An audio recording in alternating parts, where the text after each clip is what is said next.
මට මේ පින්කමේ බලයෙන් තවතිසා දිව්‍ය ලෝකේ පර්ජස් 40ක්වත් ලැබේවා කියලා. කොහොම වයස කාමලා ප්‍රාර්ථනා කරනවා ධර්මශාලාවල එහෙම බෝධි පූජාම කරලා අපි අහගෙන ඉන්න වෙලාව. එතන තියෙන්නේ පින්නතුනි තණ්හාව නේද? ඇයි සැප විඳින්න යන්නේ ඒක නෑ. හැබැයි බුදුරජාණන් වහන්සේ දේශනා කරනවා මේ දිව්‍ය ලෝකවල ඉපදුණා බ්‍රහ්ම ලෝකවල ඉපදුණා හැමදාම මේ තැන්වල ඉන්න බෑ. එතනින් චුත වෙන්න වෙනවා. තේරුණා නේද?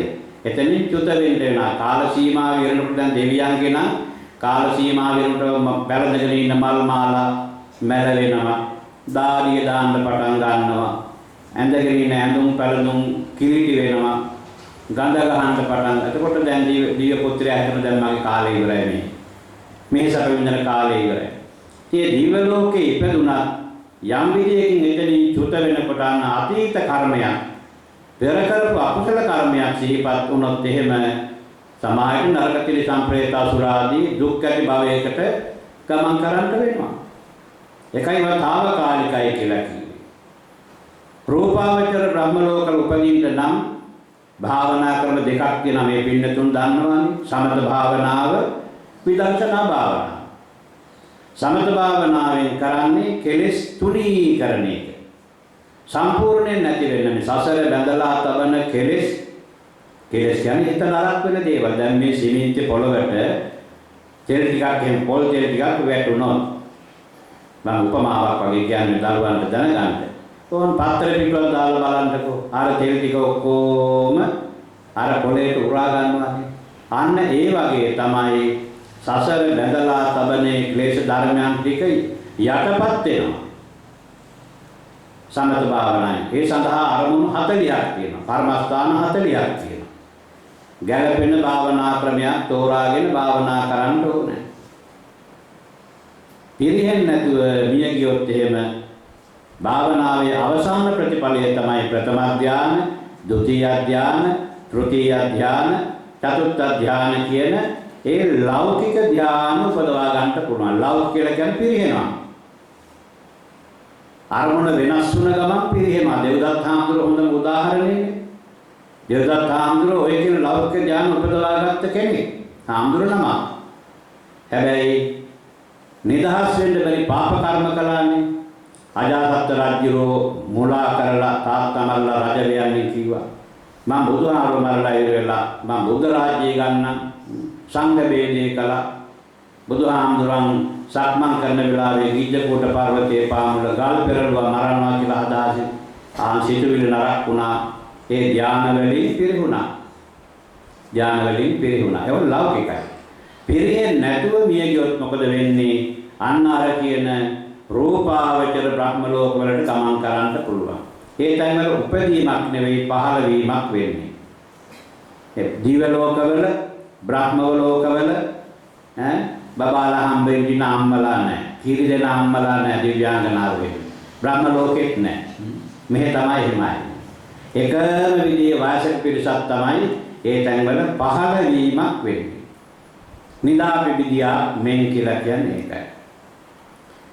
දැන් අර රූපාවචර ධ්‍යාන උපදවාගත්ත යෝගාවචරයාට හිතනවා මේ රූපය පරිහරණය කරන එකත් මහා අමාරු දෙයක්. මේක නාවන්න ඕනේ, කවන්න ඕනේ, පවන්න ඕනේ නේද? කොච්චර જાතිද රූපයක් පරිහරණය කරන්න. එතකොට රූපයක් නැතුව ඉඳන් හොඳයි කියලා තව දුරටත් භාවනා කළාම අන්න එහි අවසාන ප්‍රතිඵලය තමයි අරූපාවචර ධ්‍යාන උපදවා ගන්න පුළුවන්. ආකාසානං ඡායතන, විඥානං ඡායතන, ආකින්චඤ්ඤායතන, නේව සංඥා නාසං අරූපාවචර. ඒ තැන්වල මම මුලදී කිව්වා හිත විතරයි තියෙන්නේ.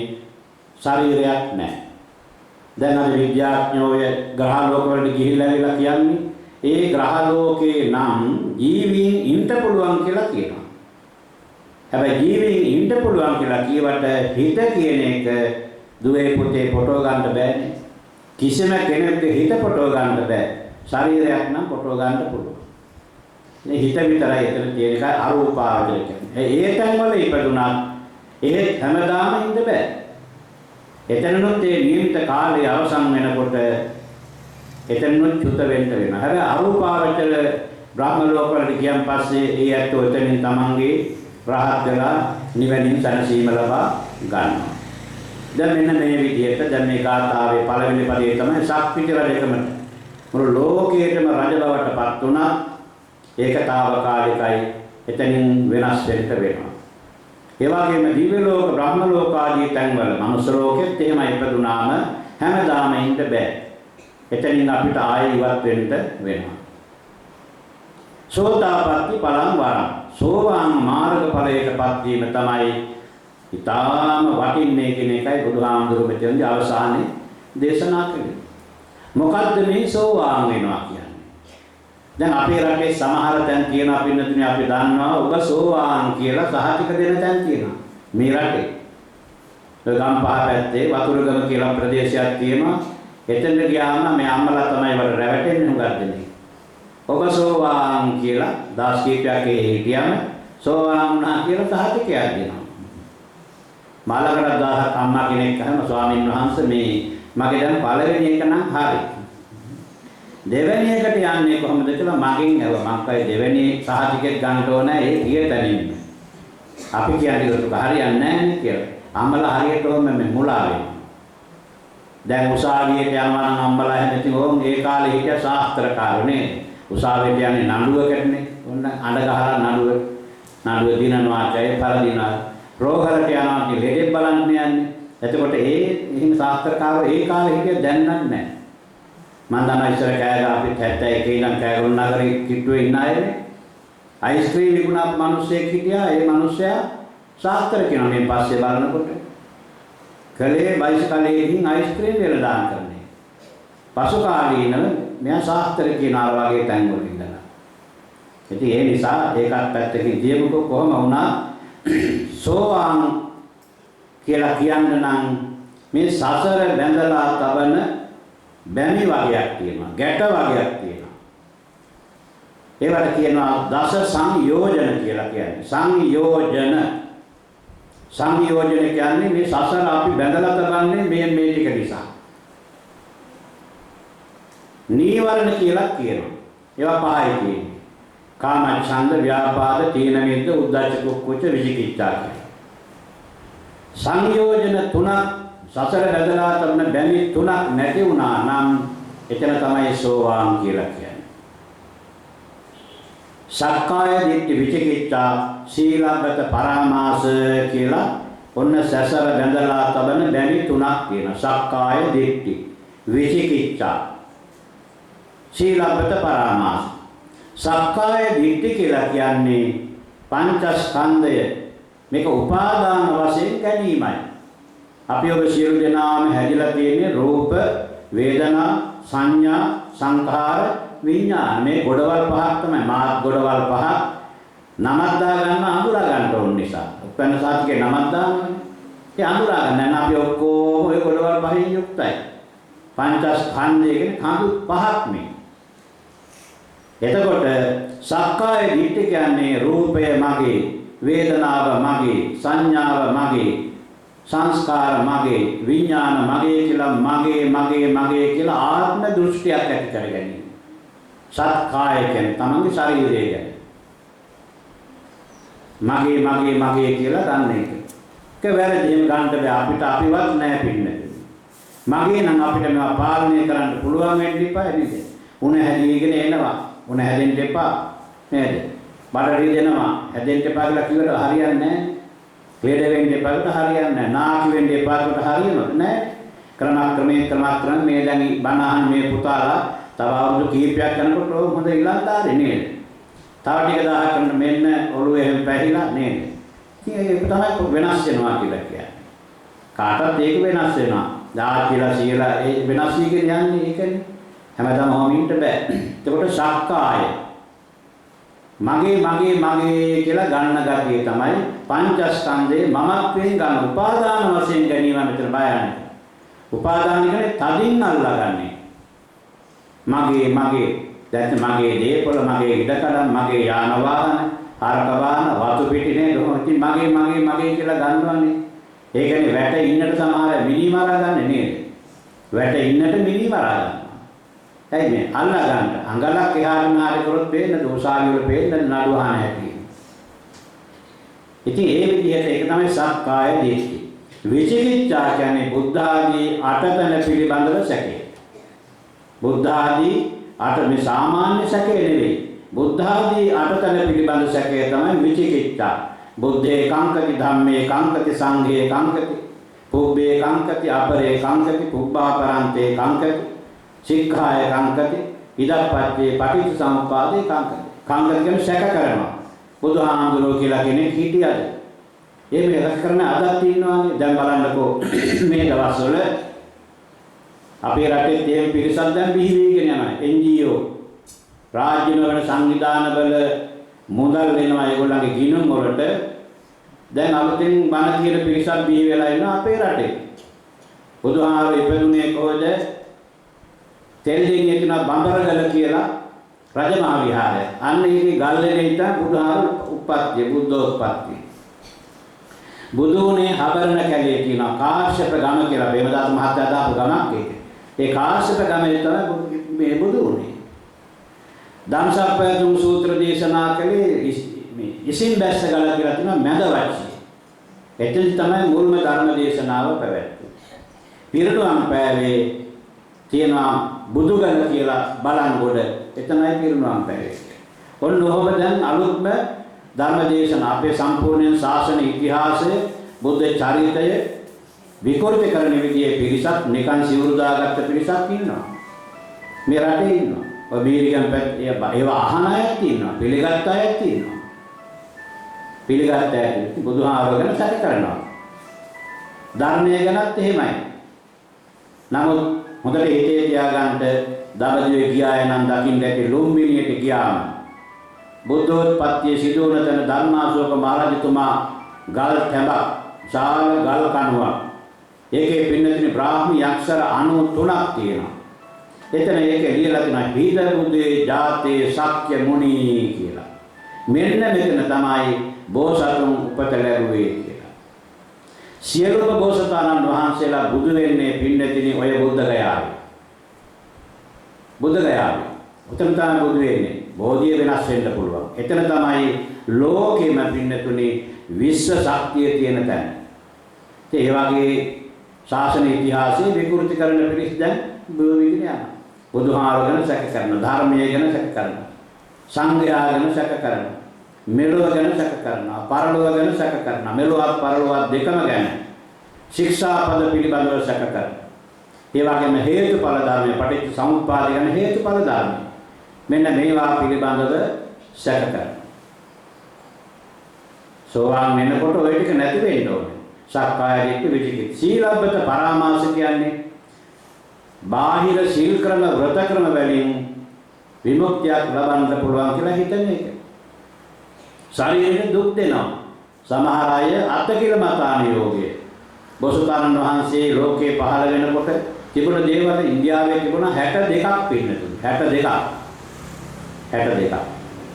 එළුව වගේ, හරක් වගේ, බල්ලෝ වගේ මේ මිනිස්සු ඒ විදිහට තමයි ජීවත් වෙන්නේ. අතින් කන්නේ, කටින් කන්නේ. අලු ගොඩේ බුදියෙන්නේ. තේරුණා නේද? කටු ඇතුළට බුදියෙනවා. ශරීරයට දුක් දීපු තරමට විමුක්තියක් ලබන්න පුළුවන්. සීලබ්බත පරාමාස. ඔන්න ඔය තුන නැති වුණා නම් කෙනෙක් තුලින් සක්කාය දිට්ඨි, විචිකිච්ඡා, සීලබ්බත පරාමාස කියන මේ සසර බැඳලා තබන බැමි තුන ගැට තුන නැති වුණා නම් අන්න ඒක තමයි සෝවාන් වුණා කියලා කියන්නේ. සෝවාන් වුණා කියන්නේ. දැන් අර කියාපු සහතිකලාභීන් දිහා බැලුවොත් එන්න ඒ ළඟ ඔබ තියනවා කියලා බලන්න පුළුවන්. මා එක දඹදිවේ ගිහිල්ලා එක මහත්තයෙක් ඒ සෝවාන් වෙච්ච කෙනෙක් කර්මයට මගේ කර්මයට වගේ එකම කාමරේ ඉඳ සිටුණා එක දවසක්. මේ මිනිස්සයා එළි වෙනකම් මේකප් කරනවා. කොණ්ඩේ පැහිලා. දැන් මේවා කලු කරනවා, සිරිබිරි ගාලා අදිනවා, කවර අදිනවා, සායන් ගන්නවා නොයෙක් જાති. සෝවාන් වෙච්ච අය එහෙම කරනවා. ඔක්කොටම මිශ්‍ර ගිහිල්ලා පාන්දරින් බස් එකේ සීට් එකේ වාඩි වෙනවා. ආයිනේ. සෝවාන් වෙච්ච කෙනෙක් එහෙම කරනවාද? මං නඩේ ගුරාට ආයෙ මෙයා එක මං තියන්න එපා කියලා. ඒ මොනවා වෙච්ච අය? අර සාතිකලාභී ඉන්නේ. බැංකු නිලධාරියෙක් කියා. මේ කෙනෙක් කෑගල්ල කෙනෙක් එම නෙවෙයි. ඉතින් පින්නතුනි ඔන්න ඔය විදිහට සෝවාන් වුණා නම් ඔය කියපු සක්කාය දිට්ඨි විචිකිච්ඡා සීලබ්බත පරාමාස කියන ගැට ටික බැමි ටික නැති වෙන්න ඕන. සෝවාන් මේ වැදගත්කම බුදුහාමුදුරුවෝ දේශනා කරනවා පින්නතුනි ඒක බීජී කෝලංකෝල සත්තක්කත්තු පරම කියලා. සෝවාන් වෙච්ච පුජ්‍යලයාගේ අවස්ථා තුනක් ඒක බීජී කියලා කියන්නේ ඒ ආත්ම භාවයේදීම සසර කතරින් එතර වෙලා නිවන් සාක්ෂාත් කරගැනීම ඒක බීජී ඒ ආත්ම භාවයේදී. කෝලංකෝල කියලා කියන්නේ හත්වෙනි අවස්ථාවට තමයි දෙවෙනි ආත්ම භාවය, තුන්වෙනි වෙන්න පුළුවන්, හතර වෙන්න පුළුවන්, පහ වෙන්න පුළුවන්, හය වෙන්න පුළුවන්. ඔය කාල සීමාව තුළ සෝවාන් වෙච්ච පුජ්‍යලයා මේ කාම ලෝකේ නැවත වතාවක් එනවා. සෝවාන් වෙච්ච කෙනා රකින් ආගාමි සකදාගාමි දෙවෙනි මාර්ග ඵලයටපත් වෙනවා. අර හය අතරතුර ඊළඟ සත්තක්කත්තු පරමික හත්තාවයි. සෝවාන් වෙච්ච පුජ්‍යලයා මේ කාම ලෝකේ උපදින්නේ හත්තාවක් පමණයි. හත්තාවක් පමණයි. එතනින් තමන්ගේ සංසාරික ජීවිතය එතනින් අවසන් කර ගන්නවා. ඒකයි බුදුරජාණන් වහන්සේ දේශනා කළේ සෝවාන් වීමයි අමාරු කියලා. සෝවාන් වුණයි කියලා කියන්නේ සසර දුක් පින්නතුනි හුඟා දුරට අඩු වුණා කියන එකයි. අනෙක් මාර්ගඵල වලටපත් වීම හරි පහසුයි. සෝවාන් වීමයි අමාරු. දැන් මහා කන්දක් හරි සිරීපාදේ යන්න ගිහින් පඩි නගින්න පටන් ගත්තම පළවෙනි පඩියේ අඩිය තිබ්බොත් අනිවාර්යෙන් දෙවෙනි පඩියේ අපි අඩිය තියනවා. පළවෙනි එකයි අමාරු. සෝවාන් වීමයි අමාරු. සෝවාන් වුණ කෙනාගේ සසර දුක් පින්නතින හුඟා දුරට අඩු වෙලා තියෙනවා. ඊළඟට සකදාගාමි මාර්ගඵලය. කාමරාගයයි ව්‍යාපාදයයි කියලා තව සසර බැමි දෙකක් තියෙනවා. සංයෝජන දෙකක් තියෙනවා. කාමරාගය කියන්නේ වෙනම කියන්නේ ආසාව කියන එක. කාමරාගය කියන්නේ ආසාව. ව්‍යාපාදය කියන්නේ බද්ධ වෛරය කියන එක. ඒ දෙක තුනී වුණාම අන්න සකදාගාමි. සකදාගාමි මාර්ගඵලයටපත් වෙච්ච කෙනා සකින් ආගාමි සකදාගාමි මේ කාම ලෝකයේ එකවතාවයි මෙහාට එන්නේ. එතනින් තමන් අනික් මාර්ගඵල වලටපත් වෙලා නිවනින් සැනසීම ලබා ගන්නවා. දැන් පහක් ඉවරයිනේ. සක්කාය දිට්ඨි, විචිකිච්ඡා, සීලබ්බත පරාමාස, කාමරාග, ව්‍යාපාද. කාමරාගයයි ව්‍යාපාදයයි කියන දෙක සම්පූර්ණයෙන් නැති වුණාම තමයි අනාගාමි. ආගාමි අනාගාමි. අනාගාමි වෙච්ච කෙනා නැවත මේ කාම ලෝකේ උපත ලබන්නේ නැහැ. ඔහු මරණින් පස්සේ ආවිහ අතප්ප සුදස්සී අකනිට්ඨ කියන ඒ බ්‍රහ්ම ලෝක වලට ගමන් කරලා ඒ බ්‍රහ්ම ලෝක දක්වා ගමන් කරලා එතනින් රහත් වෙලා සංසාරික ජීවිතය එතනින් අවසන් කර ගන්නවා. දැන් පහක් ඉවරයි. තව පහක් තිබෙනවා රූප රාග, අරූප රාග, මාන උද්දච්ච අවිජ්ජා. රූප ලෝකවල උපදින්න තියෙන ආසාව රූප රාගය. අරූප රාගික අරූප ලෝකවල උපදින්න තියෙන ආසාව. තුන්වෙනි එක මානය. මානය කියන්නේ මනින්න කෝදු හදාගෙන අපේ මේ අරයා උගත්, මෙයා දුප්පත්, මෙයා පොහොසත්, අරයා ලස්සනයි, මෙයා අවලස්සනයි. ඔය මනිනවනේ සමාජයේ. ඒක අයින් කරන්න. රූප රාග, අරූප මාන. උද්දච්ච කියන්නේ විසිරුණු බව. කිසිම අරමුණකට එන්න බැරි අය ඉන්නවා. එහෙම වෙයිද, මෙහෙම වෙයිද ප්‍රශ්න කර ඉන්නවානේ. ඒකට උද්දච්ච හරියට අලු ගොඩකට ගලකින් ගැහුවම විසිරලා යන්නේ. ආන් ඒවා. රූප රාග, අරූප රාග, මාන, උද්දච්ච, අවිජ්ජා. අවිජ්ජා කියන්නේ පින්නතුනි අන්ධකාරය නොදැනීම කියන එකයි. අවිජ්ජා පරමං මලං බුදු දේශනාවේ අවිද්‍යාව කියන්නේ මහ මල කඩ. යකඩේකට ඩිංගක් මල කඩාවතර ටික මලකඩ එනවා දිරලා යනවානේ. ඒ වගේ දැන් මේ බල්බ් එකක් පත් වෙන බල්බ් එකක් තද කළු කවරයකින් ආවරණය වුණොත් එළිය දෙන්නේ නැහනේ. අවිද්‍යාවත් එහෙමයි. ධර්මානුකූලන චතුරාර්ය සත්‍ය පිළිබඳව අනවබෝධය තමයි දුක. දුක ඇතිවීමට හේතුව, දුක නැති කිරීම, දුක නැති කිරීමේ මාර්ගය. මෙන්න මේ චතුරාර්ය සත්‍ය පිළිබඳ නොදැනීම තමයි පින්නතුනි අවිද්‍යාව කියලා කියන්නේ. ඒක හේතුඵල ධර්මයේ පසුව විස්තර වෙන්නේ අවිද්‍යා පත්‍ය සංඛාර, සංඛාර පත්‍ය විඥාන ආදී වශයෙන්. ඉතින් මෙන්න මේ විදිහට සෝවාන්, සකදාගාමි, අනාගාමි, අරහත් අර පහ නැති වුණාන් පස්සේ රහත් වෙනවා. රහත් වුණාන් පස්සේ නැවත මේ කාම ලෝකයේ උපදින නත්ති දානි පුනබ්භවෝ කියලා උන්වහන්සේලා ප්‍රීති වාක්‍ය ප්‍රකාශ කරේ ඒකයි. මගේ නැවත ඉපදීමක් නැහැ කියලා. නත්ති දානි පුනබ්භව නැවත පුනර්භවයක් නැහැ. පුනර්භව කියන වචනේ තමයි පින්නතුන නියම බෞද්ධ වචනේ. සමහර අය ලේසියට පුනරුත්පත්තිය කියලා ඒක වැරදි. පුනරුත්පත්ති කියන වචනේ බෞද්ධ වචනයක් නෙවෙයි. හැම තැනකම කියන පුනබ්භව නැවත භවයකට යන්න වෙනවා. පුනර්භවය කියලා කියන්නේ. එතකොට දැන් ඔය විදිහට දැන් මෙතන කියාගෙන ආවේ බුදුරජාණන් වහන්සේ මේ දැන් අමතකද කාලහිත පුත්‍රයා මුල් කරගෙන මේ ඔහුගේ සෝවාන් වීමේ වටිනාකම මේ කියාගෙන ආවා. දැන් ඔතෙන්දී පින්නතුනි හොඳට කල්පනාවට ගන්න එක දවසක බුදුරජාණන් වහන්සේ භික්ෂුන් වහන්සේලා සමග මහා මාර්ගයේ වඩිනකොට තමන්ගේ මේ නියපොත්ත උඩට ගත්තා පස් ටිකක්. නියපොත්ත උඩට පස් ටිකක් අරගෙන භික්ෂුන් වහන්සේලාට කතා කරලා යනවා මහණෙනි මගේ මේ නියපිට තියෙන පස් ටිකද වැඩි මහ පොළොවේ තියෙන පස්ද වැඩි කියලා. භික්ෂුන් වහන්සේලා උත්තර දුන්නා ස්වාමීන් වහන්සේගේ නියපිට තියෙන පස් බොහෝම ඩිංගයි. ටිකයි. මහ පොළොවේ තියෙන පස් ප්‍රමාණය ඊට වඩා වැඩි. උදාහරණ ආපහු දේශනා කරන මහණෙනි අන්න ඒ වගේ තමයි සෝවාන් වෙච්ච පුජ්‍යලයා හරියට නියපිට තියෙන පස් ටික වගේ සසර දුක් විශාල ප්‍රමාණයක් නැති වෙච්ච කෙනෙක් තමයි සෝවාන් වෙච්ච කෙනා. සසර දුක් හොඳටම අඩු වෙච්ච කෙනා. ප්‍රත්‍යඥ අනික් අය තමයි මහ පොළොවේ තියෙන පස් වගේ කියලා උපමාවක් උන්වහන්සේ දේශනා කරලා තියෙනවා. දැන් බලන්න එතකොට කාලසිත පුත්‍රයා පිළිබඳවයි කාලසිත පුත්‍රයා පිළිබඳව තමයි බුදුරජාණන් වහන්සේ සෝවාන් මාර්ගඵලයටපත් වීමේ වටිනාකම එතෙන්දි දේශනා කළා. සෝවාන් වෙච්ච කෙනා අනිවාර්යයෙන් සකදාගාමි, අනාගාමි, අරිහත් කියන මාර්ගඵල පිළිවෙලින් සසර කතරින් එතරව ලබන නිවන් සාක්ෂාත් කරගන්න පුළුවන්. අන්න බලන්න අනේ පිට සිටුවරයා කොච්චර ඥානවන්ත කෙනෙක්ද කියලා. එතුමාට තිබුණා උඹට මේ පංකල් යන්න බැරි නම්, සීල් ගන්න බැරි නම්, බණ අහන්න බැරි නම් ඕන දෙයක් කරගන්න කියලා අත්තරලා දාන්න තිබුණානේ. නමුත් එහෙම කළේ නැහැ. කල්පනා කළා කොහොම හරි මගේ මේ පුතා හොඳ මකට ගන්න ඕනේ. සල්ලි දීලා. හැබැයි අද කාලේ දරුවන් නම් සල්ලි දීලා හදන්න බෑ. සල්ලි දුන්නොත් කුඩු කාර්යයක් වෙයි. නැත්නම් අඩියක් විතර පරල මේ ෆෝන් එකක් ගන්නේ නේද? දැන් ෆෝන් පිස්සුවක් නේ තියෙන්නේ.